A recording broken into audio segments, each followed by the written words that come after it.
Hi everyone, welcome to this mini episode of Clearly Unfiltered. I'll release mini episodes like this now and again just to bring context to where the podcast is going. Next week, episode 3 drops on your favorite platform and I cannot wait for you to hear it. My conversation with pastor and spiritual misfit Joy Vetterlein is fascinating. I grew up in an evangelical Baptist church in South Africa and I prayed what Christians would probably call the sinner's prayer with my Sunday school teacher in grade 3 or 4. But my real spiritual awakening, if you want to call it that, happened in middle and high school. You see, I was heavily invested in my church's youth groups. I was leading holiday clubs, vacation Bible schools. I was involved in youth camps, the lot. My identity was deeply tied to church culture, mainly because my parents were not comfortable with me attending many secular parties and events. In fact, I often just avoided the discomfort of asking them at all about going to these. For the most part, those were actually really happy years, in fact, and I'm still grateful for the people who loved me and guided me and held space for me, which I now understand wasn't always easy because I'm neurodiverse, something I've only discovered later in life. In particular, my youth pastor in those days had a significant impact on my life and continues to do so from a distance, and I still hold him in really high regard. However, in that church space, it often felt like I was living a double life. There was church Bruce and real Bruce, or home Bruce and real Bruce. And so I didn't feel I could really fully be myself at church, and in many ways at home too, despite home being a very happy place for me.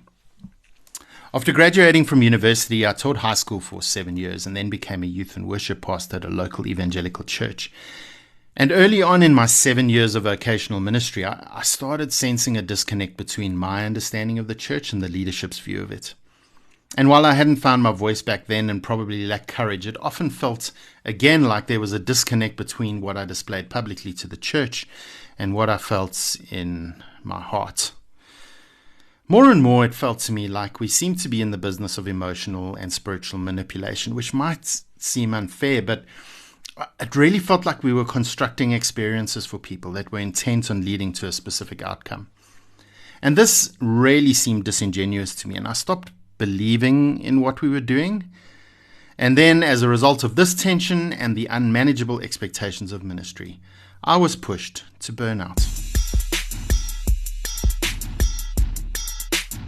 To be frank, the way my burnout was dismissed became a turning point for me.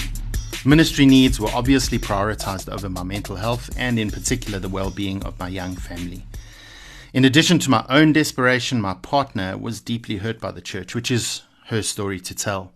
But all of this, in combination with the questions that were surfacing in my mind and more recently, my realization that the global evangelical church's response to marginalized groups and abuse has been on the whole inadequate, I started what many would call a deconstruction journey. It's been 11 years since I left that church, and I've realized over the course of the pandemic that I'm still in recovery from that time.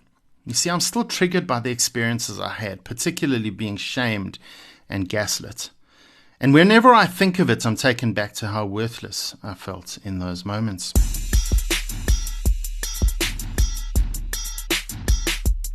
Engaging with people who knew me in the church pastor-person context has been pretty difficult. Because I often don't have the words to express where I'm at, and I feel judged. And I don't have any theological answers for why I am where I am. Truth is, I'm a very different person now than I was then, and I'm finding that I need to be braver about letting this new Bruce speak up, and that's what this podcast is about in some ways. Also, I have so much to process, some of which feels very much like loss. And every now and again, a voice in my head asks me if I'm crazy to be breaking all of this down. You see, there's some things I really struggle with. I struggle with the lack of transformation in the church. I'm perturbed that anti-racism and social justice work is equated with far-left liberal Marxism, instead of being about loving others. And also, as I shared in episode 2, if you've listened to that, I actively affirm the LGBTQIA+ community, and I believe wholeheartedly that LGBTQIA+ Christians should be welcomed fully into every aspect of church life. They should be allowed to lead, preach, pastor, lead worship, whatever it is. And not many churches in South Africa are affirming at all, so I'm at odds with many people on this issue. Come as you are doesn't really mean come as you are in many churches. And so while I still believe in Jesus, I'm not sure the Christian moniker describes who I am becoming. My theology is shifting, and I'm questioning many things that I once believed wholeheartedly. I was always taught blind faith, but I don't believe that anymore. And I also think that churches today don't really model what early Christian communities looked like, or what Jesus had in mind. As a result of all of this, I have withdrawn from some circles, but I've intentionally engaged with others around the world who have had similar experiences. I've curated a community of people with diverse views who are helping me to engage authentically with my wrestling and without judgment. This has been so affirming.